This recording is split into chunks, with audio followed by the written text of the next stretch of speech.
dirigir nos louvores e a gente começa a reflexão. Senhor Deus, muito obrigado por mais uma vez estarmos reunidos. Muito obrigado pelo dia que o Senhor está nos concedendo. Muito obrigado, Senhor, pela tua providência. Te louvamos pelo teu poder, te louvamos pela tua grandeza, Senhor.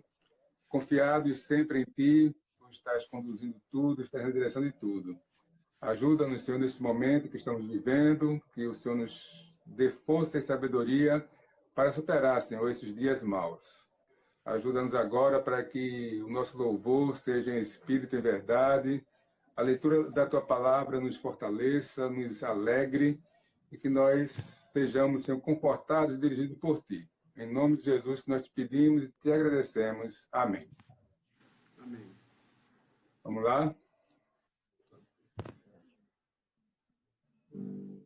Vamos cantar em carreirinha, né? Salmo 99 e Salmo 100. Duas canções que a gente nunca mais cantou, há muito tempo mesmo que a gente não canta, acho que até anos. O pessoal da velha guarda aí vai se lembrar. E para quem não conhece, vai conhecer agora. Reina o Senhor, que é Salmo 99, e celebrai com júbilo ao Senhor, que é o Salmo 100. Primeiro, Salmo 99. Reina o Senhor.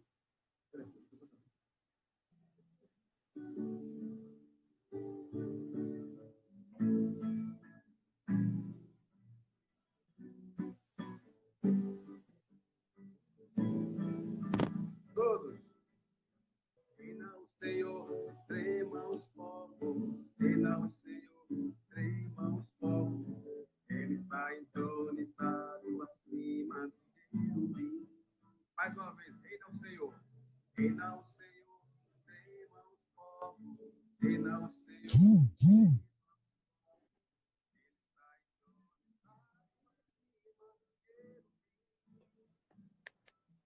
Senhor é grande Sião, o Senhor é grande Sião, o Senhor é grande em Sião, sobremodo elevado, acima de todos os povos.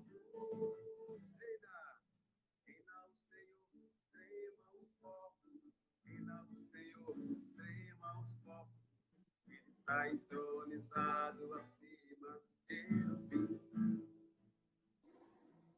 Reina o Senhor, trema os povos. Reina o Senhor, trema os povos. Ele está entronizado acima dos querubins. O Senhor é grande Sião. O Senhor é grande Sião. O Senhor é grande Sião. Sobremodo elevado, acima de todos os povos.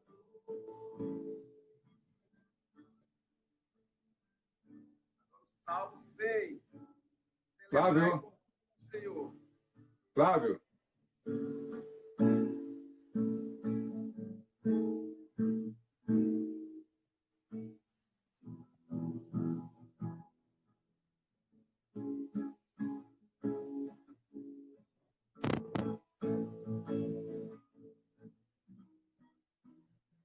Todos, celebrai com júbilo ao Senhor, todos os moradores da terra.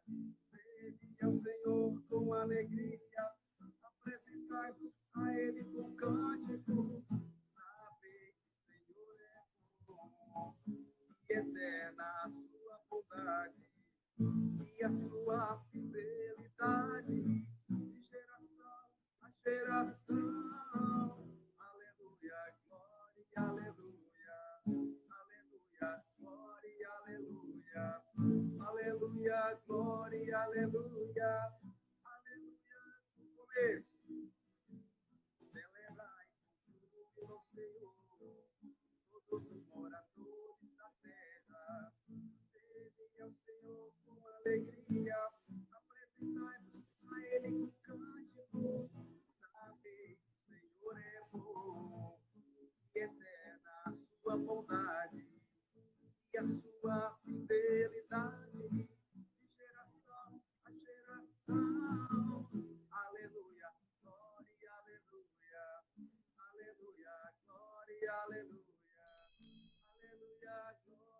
aleluia, aleluia, aleluia.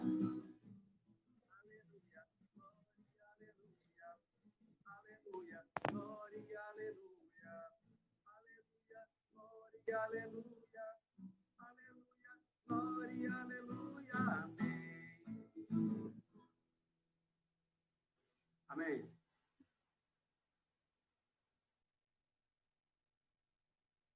Bom, realmente o som estava baixo. Agora está normal. Por favor.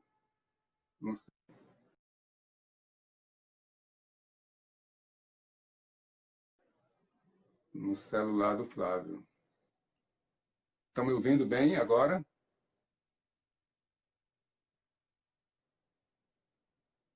Pronto. Pelo menos uma pessoa já sinalizou. Ok, né? Então foi alguma coisa lá na transmissão de Flávio. Tá bom? Vamos lá, né? Vamos abrir as nossas Bíblias na Carta de Paulo aos Filipenses, capítulo 3. Vamos ler apenas um versículo, só o versículo 1. Filipenses 3, capítulo 1. Que diz o seguinte: quanto ao mais, irmãos meus, alegrai-vos no Senhor. A mim não me desgosta, e é segurança para vós outros, que eu escreva as mesmas coisas. Amém. Vamos orar? Santo Deus, nós te agradecemos pela tua palavra, que temos, Senhor, acesso constantemente, a todo tempo. Muito obrigado por esse privilégio. Ajuda-nos agora, Senhor, que teu Espírito nos ilumine para que possamos compreender este mandamento que está aqui, Senhor, que o teu servo colocou, e que ele se faça verdadeiro em nossas vidas, que a nossa alegria deve vir de ti. Abençoa-nos, te pedimos em nome de Jesus. Amém. Bom, Paulo, escrevendo a carta direto da prisão de Roma, carta à igreja de Filipe, igreja que ele começou, foi a primeira igreja na Europa, foi aquela que Lídia, né, está registrado lá em Atos, que ela se converteu, ofereceu a sua casa. Paulo se apegou muito àquela igreja, era uma igreja que dava alegria a ele cita, né, que se alegra, ora por eles, e começou ali então a falar várias coisas que nós estamos vendo, e quando chega aqui, então, ele começa dizendo quanto ao mais. Esse quanto ao mais é uma expressão que dá a entender que ele iria terminar a carta, né? É interessante que lá em 2 Coríntios 13, 11, ele diz quanto ao mais, e aí faz as saudações finais e termina. Gálatas 6,17 é a mesma coisa, ele vai terminando a carta, aí diz quanto ao mais, e aí faz as saudações finais. Efésios 6,10 também, terminando a carta, ele usa a expressão quanto ao mais. Só que aqui, esse quanto ao mais não indica o fim da carta, tanto é que a gente vai ver que está praticamente no meio da carta. Ele terá outros assuntos a desenvolver com a igreja. E ele dá aqui uma ordem, certo? Que é alegrai-vos no Senhor. Só que logo depois a gente vai deixar esse alegrai-vos no Senhor para depois. A gente vai terminar com esse alegrai-vos no Senhor.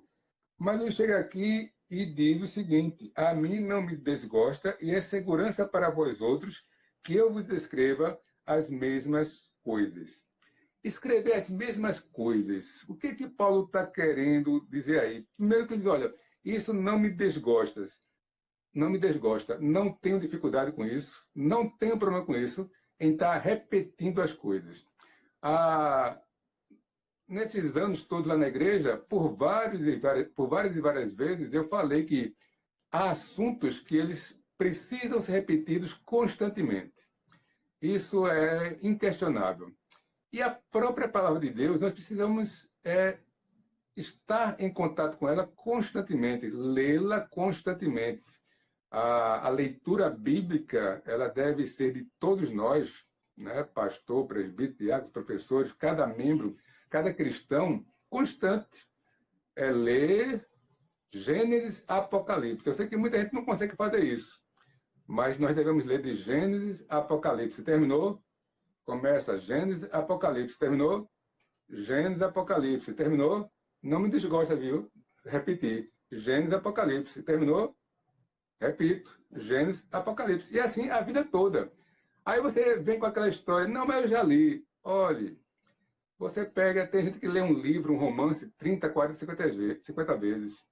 Tem gente que vê um filme 30, 40, 50 vezes. A palavra de Deus é viva.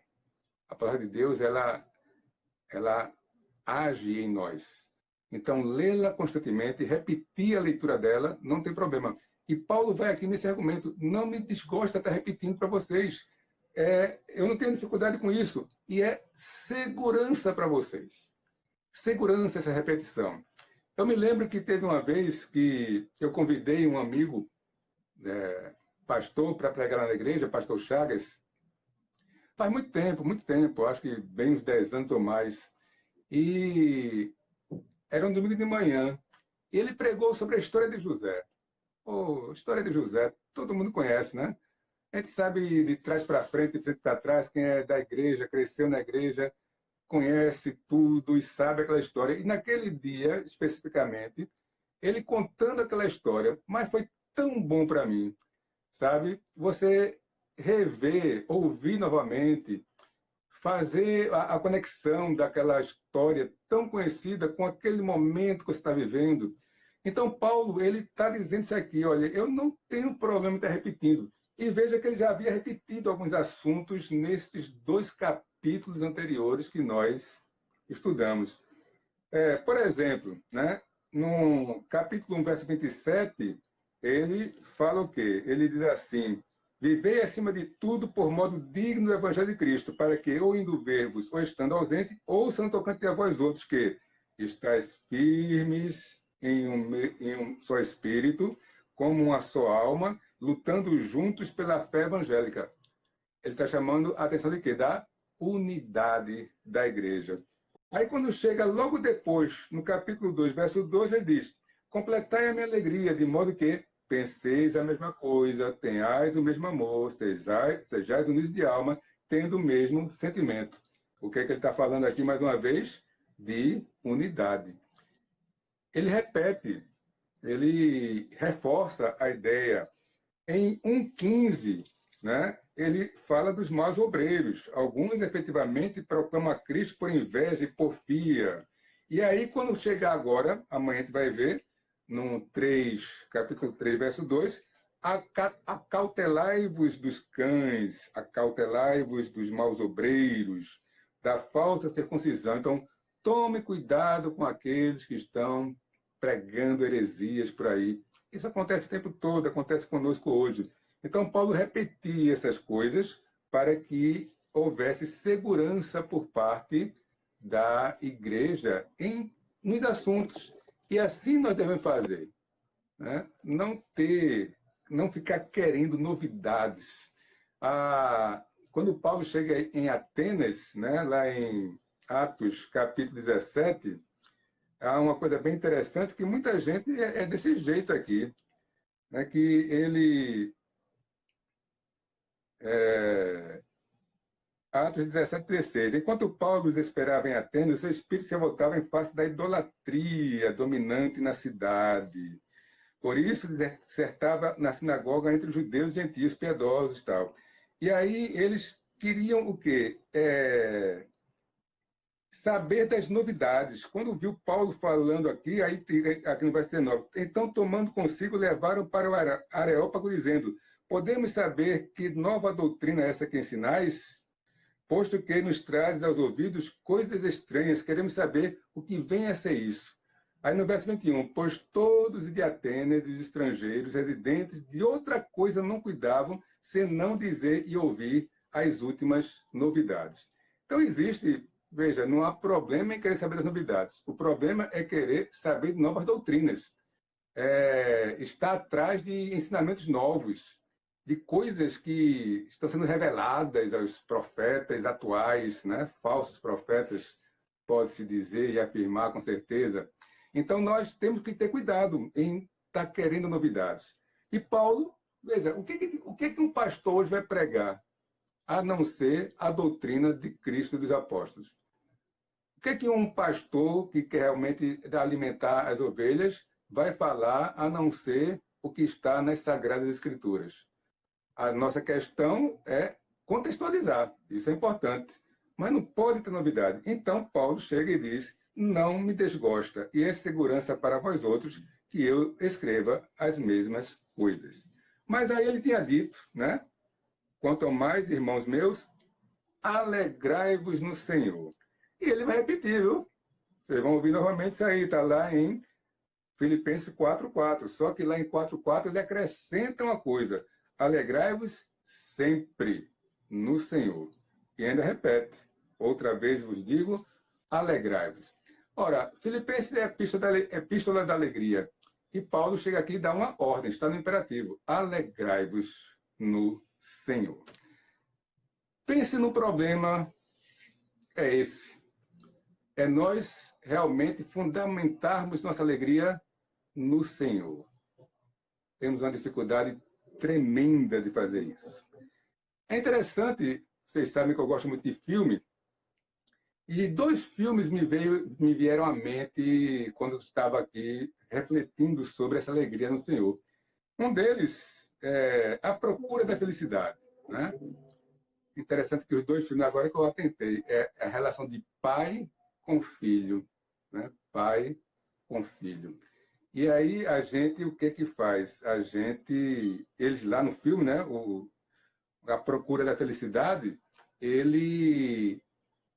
que é que ele passa aquele filme? É um pai com filho, um pai desempregado, praticamente dormindo na rua, não tem o que comer, mas a felicidade ali está retratada, ele conseguiu um emprego, eles conseguem realmente sair daquela situação terrível e ficarem felizes. Um outro filme também que é muito marcante, A Vida é Bela, mostra a história, né? Não são 2 histórias verdadeiras, são histórias criadas, mas é a história de um pai com um filho num campo de concentração de judeus.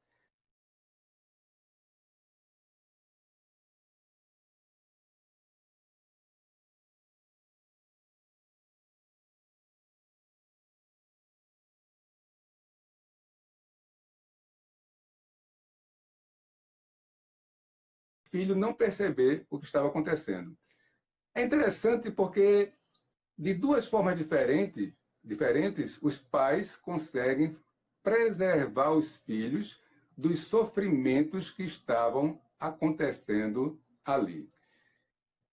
Mas nós não devemos colocar a fonte da nossa alegria nessas coisas. Elas são passageiras, elas podem não acontecer dessa forma. A nossa alegria tem que vir do Senhor. Salmos 33, 20 e 21 nos dizem o seguinte. Veja que quando Paulo fala para se alegrar no Senhor, ele não está dizendo nenhuma novidade. Salmo 33, 20 e 21. Nossa alma espera no Senhor, nosso auxílio e escudo. Nele o nosso coração se alegra, pois confiamos no seu santo nome. A alegria está no Senhor. O nosso coração se alegra nele. Por quê? Porque a gente confia no seu santo nome, confia na sua palavra, confia naquilo que ele promete. Outros salmos também falam sobre isso.